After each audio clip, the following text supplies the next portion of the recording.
नमस्कार, जागरूकता चैनल में आप सभी का फिर से एक बार स्वागत है। आर्ट ऑफ लिविंग पे एक नया टॉपिक हम लेके आए हैं, दिव्य यात्रा। वैसे तो हमारा प्रैक्टिकल यात्रा के बारे में हम सभी जानते हैं, हमें कर्म करना पड़ता है और हमें अनेक कर्म करके जो फल मिलते हैं उनसे हमें बहुत सारी प्राप्तियाँ होती हैं, क्योंकि प्रैक्टिकल कर्म ही मायने रखता है हमारे लिए कि हम जीवन में अपने जो भी हमें प्राप्त करना है वो कर्मों के माध्यम से ही प्राप्त होगा। अब ये दिव्य यात्रा क्या है, इसके बारे में आज हम चर्चा करते हैं। दिव्य यात्रा होती है यानी हमारे मन की, हमारी आत्मा की, इसको यही हमारे दिव्य हैं और इनकी यात्रा को ही दिव्य यात्रा माना जाता है। और कोई भी यात्रा कहीं ना कहीं से शुरू होती है और उसका डेस्टिनेशन होता है कहीं ना कहीं, वो कहीं ना कहीं एंडिंग पे होती है। तो आज हम एक दिव्य यात्रा करते हैं। हमारी यात्रा शुरू होती है ईश्वर की प्रार्थना से। हमने ईश्वर से प्रार्थना की, हे प्रभु हमारी यात्रा को सफल बनाना। तो जो हम अपनी यात्रा को सफल बनाने के लिए ईश्वर से प्रार्थना करते हैं, अब हमारा जो प्रारंभिक यात्रा होती है वो होती है अंधकार से, क्योंकि बच्चे जब पैदा होते हैं वो पूरी तरह से अज्ञानता में होते हैं और अज्ञानता के कारण ही उन्हें इतना ज्ञान नहीं होता। ज्ञानता के कारण ही वो इंसान कर्म करते हैं। अब कर्म दो प्रकार से आते हैं, उनके कर्म अच्छे भी हो सकते हैं और ख़राब भी हो सकते हैं।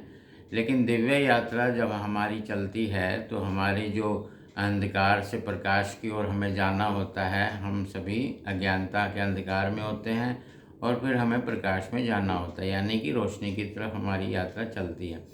अब यात्रा चार प्रकार से की जाती है। पहली यात्रा तो अज्ञानता से ज्ञान की तरफ ये यात्रा होती है। हमें अज्ञानता में होते हैं और हमें किसी की तलाश होती है कि कोई हमारा मार्गदर्शन करे, और वो जो मार्गदर्शन करता है अज्ञानता से वो प्रकाश में लेके जाता है। दूसरी यात्रा होती है हमारी कि जब हमें ज्ञान प्राप्त हो जाता है तो ज्ञान प्राप्त होने के बाद में हमारी यात्रा सेकंड नंबर की होती है, प्रकाश से अनंत प्रकाश की ओर। यानी हम अंधकार से तो निकल गए, प्रकाश में आ गए और प्रकाश से फिर अनंत प्रकाश की ओर आगे हमारे कदम बढ़े हैं। तीसरी यात्रा होती है कि हमें ज्ञान के बाद भी अगर हमें ज्ञान का इस्तेमाल नहीं कर रहे और अज्ञानता में हम फिर भी जीवन दे रहे हैं, भले ही हमें ज्ञान है, तो ज्ञान होने के बाद भी अगर वह ये यात्रा उल्टी दिशा में होनी शुरू हो जाए, जैसे कि मुझे ज्ञान तो है लेकिन मैंने ज्ञान का इस्तेमाल नहीं कर रहा और अपने अहंकार के कारण मैं इस यात्रा को उल्टी दिशा में भी कर सकता हूँ, यानी ज्ञानी प्रकाश से फिर वापस मैं अंधकार की ओर सफ़र करने बैठ जाता हूँ।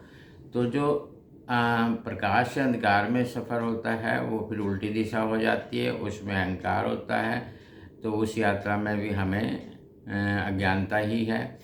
फिर एक यात्रा होती है, मैं ज्ञानता में तो हूँ लेकिन अज्ञानता से मैं और अधिक अज्ञानता में चला जाऊँ, यानी अंधकार से घोर अंधकार की तरफ। एक यात्रा होती है ज्ञान प्रकाश से अनंत प्रकाश की तरफ, एक यात्रा होती है अंधकार से अनंत अंधकार की तरफ।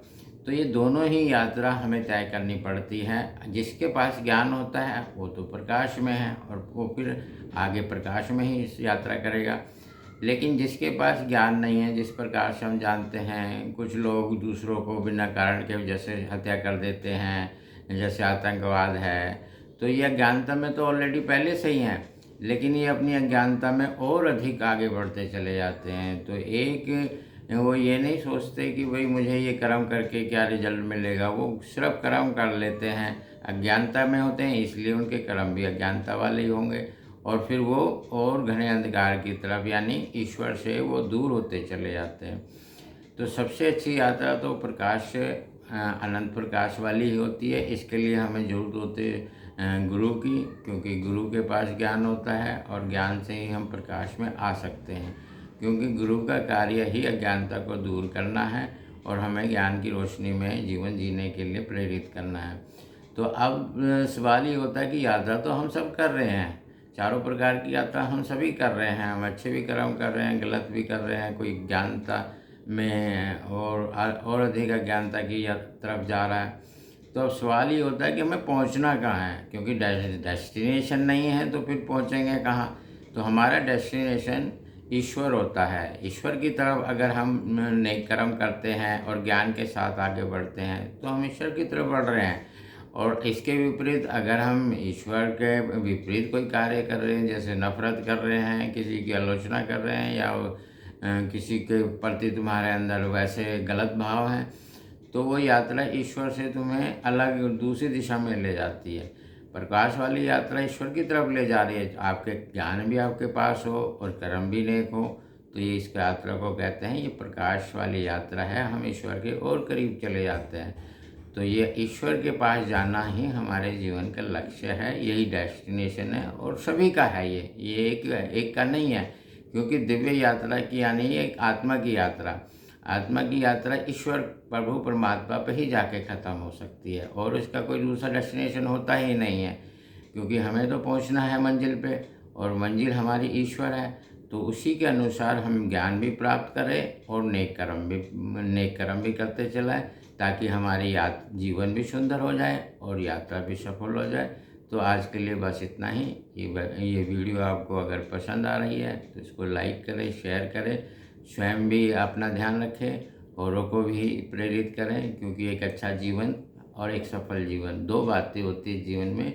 अच्छा जीवन भी जाए और जीवन में सफलता भी प्राप्त की जाए।